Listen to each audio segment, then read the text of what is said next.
guys, welcome back to my channel. This video was supposed to go out right before Christmas, but I ended up getting busy because of the holidays, so I was not able to put this out, and by the time that this rolls out, it'll already be in the new year, so sorry about that. So, my worst books of 2020. 2020 was a crap show for all of us, but at least we can all agree on one thing. At least some of us have read very bad books. And mine wasn't that bad. It was just meh all around. For the almost 16 books that I've read this year, which is a lot. If you know me personally, I usually only get to like maybe 2 books a year. 16, a lot for me. So, but half of these, 1, 2, 3, 4, 5, 6, 7, 8, 9. Oops, sorry, forgot a book. 10 of these, were not great. And so we're going to talk about it. So, my meter for this is meh. Not that much of a meh. It's kind of good, but not. It didn't leave an impression on me after I read it. And then it's, why did I pick this up? Then it's, God, why? Just why? So, with that being said, I'm going to start with my meh books, which one of them is Jane Seymour, The Haunted Queen by Alison Weir. This is a historical fiction about Henry VIII's third wife, Jane Seymour, and her life before court, during court, during the marriage, or pre-marriage, during Anne's reign, after Anne's reign when she becomes queen, and then when she dies after having her son Edward. Why is this on this list? Because it is, I think, half of the story really starts at, like, I think chapter 4. Because in the beginning, there's this plot line that comes back, but it's still a weird plot line, where her sister-in-law slept with Jane's father. This is like, it's a scandal. That's scandalous, and yeah, it is pretty scandalous.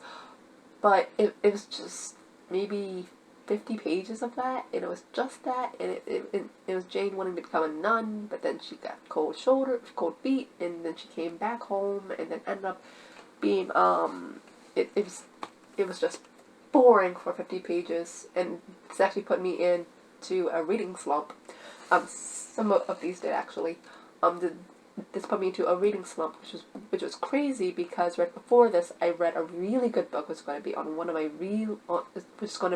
one of my best books of 2020. I read that right before I read this, and it just put me right back into a reading slump. And this, so yeah, it was boring, and then once it got good, it didn't get better, it just went good, and after I read it, I forgot most of it. So yeah. So that was Jane Seymour.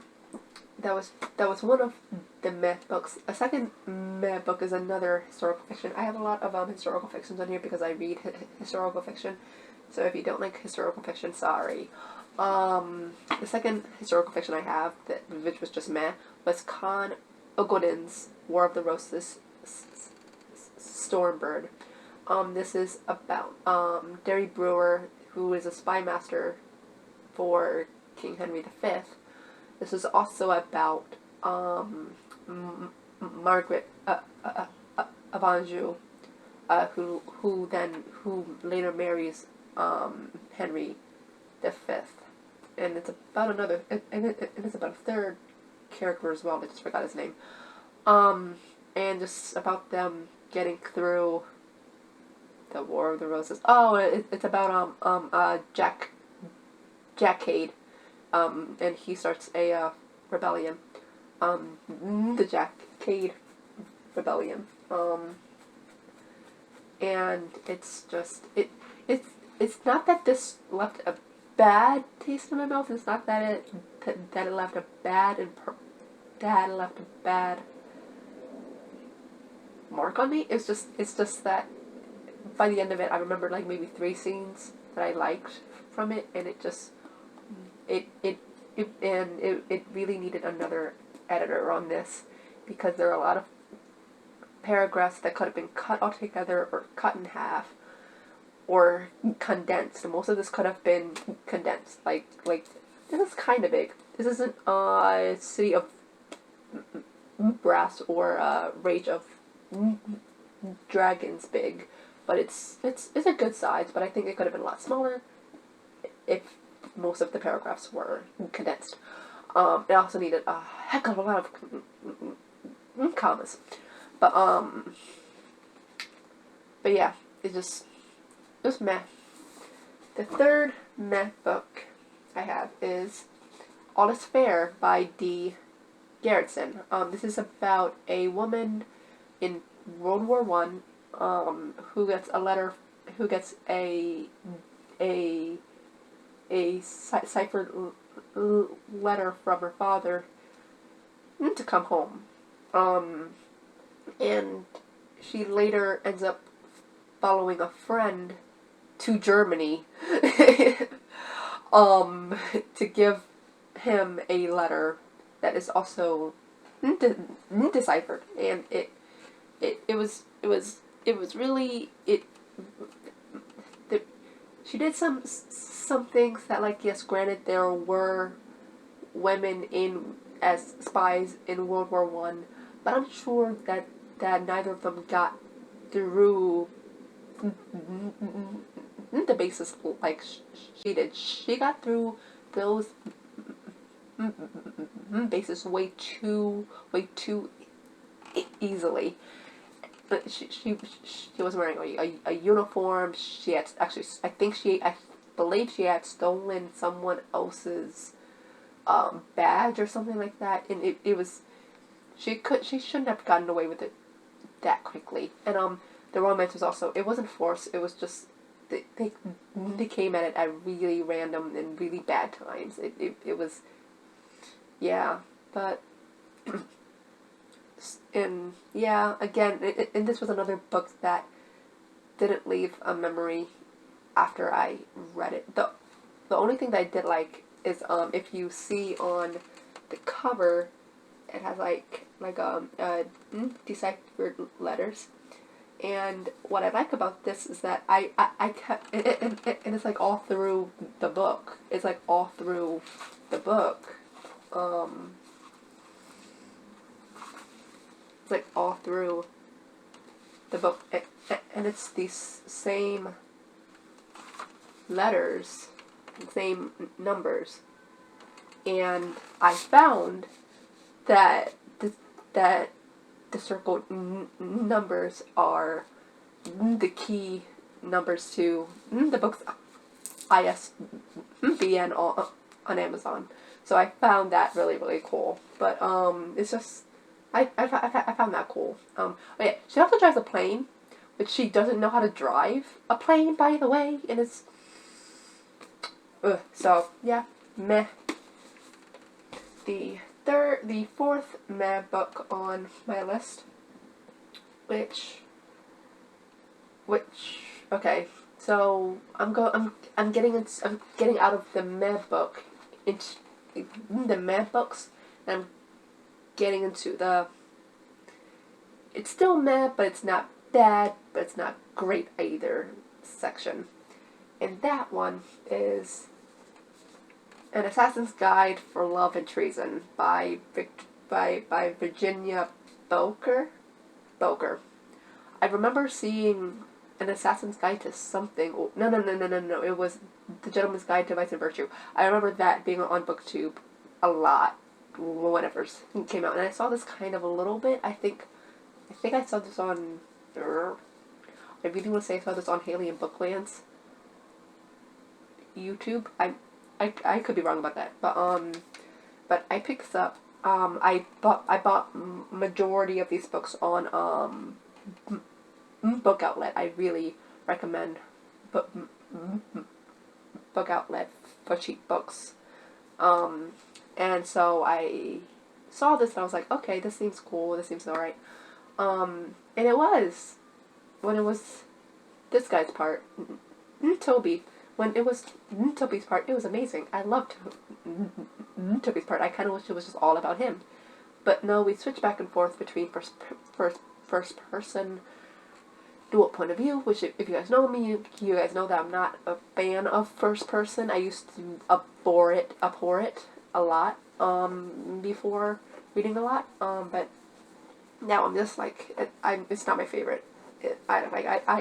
I will go out of my way to not read it, but if the plot interests me enough, I'll get through it. But Catherine's point of view is so boring. It's not that intriguing.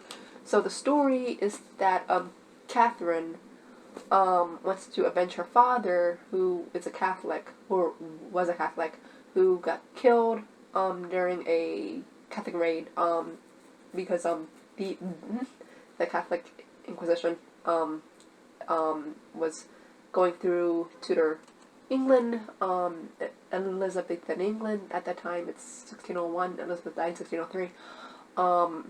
And yeah, and her plan to avenge her father is to kill Queen Elizabeth. And but the only way that she can do that is by joining up with John Catesby. That's his name. Jack Catesby. That's a shame, because I watch Gunpowder a lot. Robert Catesby. She teams up with Robert Catesby, and while in London, she poses as a male. This is a 12th Night retelling inside a historical fiction. And while in London, she hears about this play that's being performed by William Shakespeare. It's 12th Night. But she doesn't know that the play is actually a ruse by Toby, who was trying to capture a plotted Catholic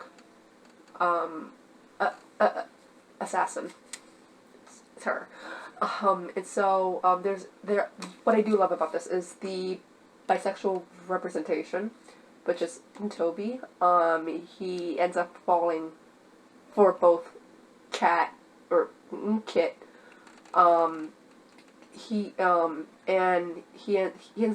up falling for her, but also for her nom de plume Kit, and it's kind of interesting. I found it interesting. I don't know how faithful it is to a bisexual representation, because I myself am not bisexual. I haven't really heard any backlash from this book either, so I don't really know the word on that. But it only Toby's part was cool enough in order for me not to put it down completely. In order for me not to DNF this, Toby's part had to be good, and it was, so I did not DNF it. So only Toby's part is in my mind, not Kate's, not Catherine's. So that's number one of the it's okay, not mad but good type category. The second one is Give the Dark My Love by Beth Revis.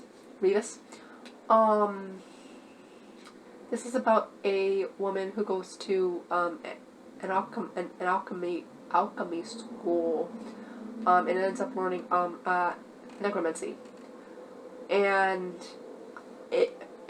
this comes just as there is a plague outside ravaging the country, the kingdom.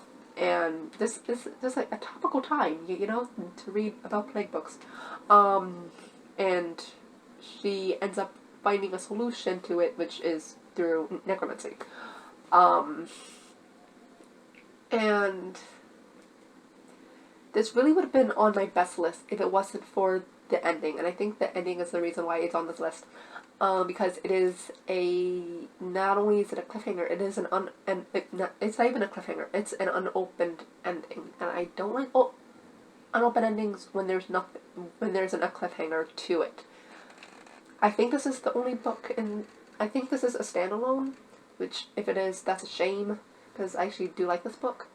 Nedra, that's her name. I think that's her name. Nedra loses a lot through this book, and it makes for a great anti-villain. She makes for a great anti-villain and an anti-hero. I'm sorry, an anti-hero. And I hope that there's another book coming out with this character. If it is, great. If not, I'm disappointed, and the ending sucks. So, moving on from the... No, I'm not actually moving on yet. I have 3 other books in the okay, it's not great, meh category. The 4th one is The Most Beautiful Woman in Florence by Alyssa Palombo. I hope I said that right. Palombo. This is about Simonetta Vespucci, or Simonetta Cantaneo Vespucci, who modeled for Sandro Botticelli in the famous Venus picture, I think it's called, Venus painting. And she ends up marrying Marco Vespucci, and lives in Florence until her death. And she goes through a lot through this movie. Sorry, I just reviewed a movie. She goes a lot through this book, and it kind of ends up costing her life, even though technically it doesn't, because it's a sickness that she dies from, but it wasn't helped either by her situation. And there's this scene which makes me want to punch all of the guys in this book, and that scene that I don't really want to disclose because of triggers, it made it on this list. It wasn't because it wasn't memorable. It kind of wasn't anyway, but it's really because of that scene which is in this book that I will not disclose. If you want to know what I'm talking about, go to my Instagram. It is a post somewhere in there. And it's a rant. So yeah, that's why this is on this list. It's that one scene. It wasn't that bad, but it did put me in a little bit of a slump. The 5th book in the meh but good category is The Queen's Governess by Karen Harper. This is about Catherine Ashley, who was real and was the governess to Queen Elizabeth I.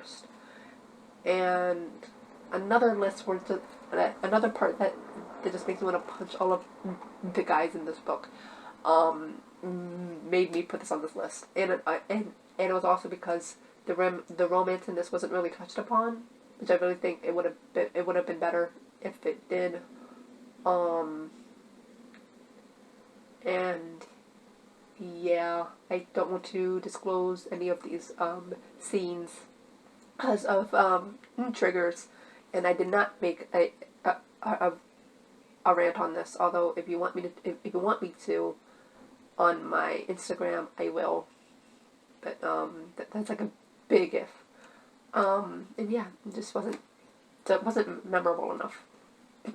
The last book on the meh okay category is The Confectioner's Tale by Laura Madeline. This is a dual timeline, dual POV, dual timeline point of view book. This is about we start in 1980, where this